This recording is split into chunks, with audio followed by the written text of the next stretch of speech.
পরিবার বা ফ্যামিলি, এই ছোট্ট শব্দটা তৈরি হওয়ার পেছনে বেশ লম্বা একটা কাহিনী থাকে।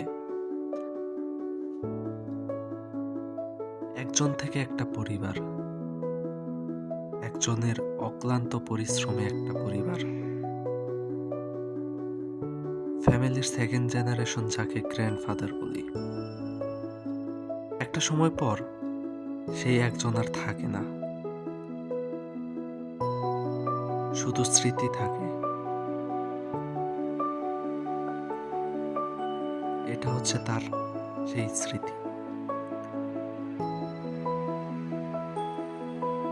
এটা হচ্ছে আমার দাদার ব্যবহৃত শাল।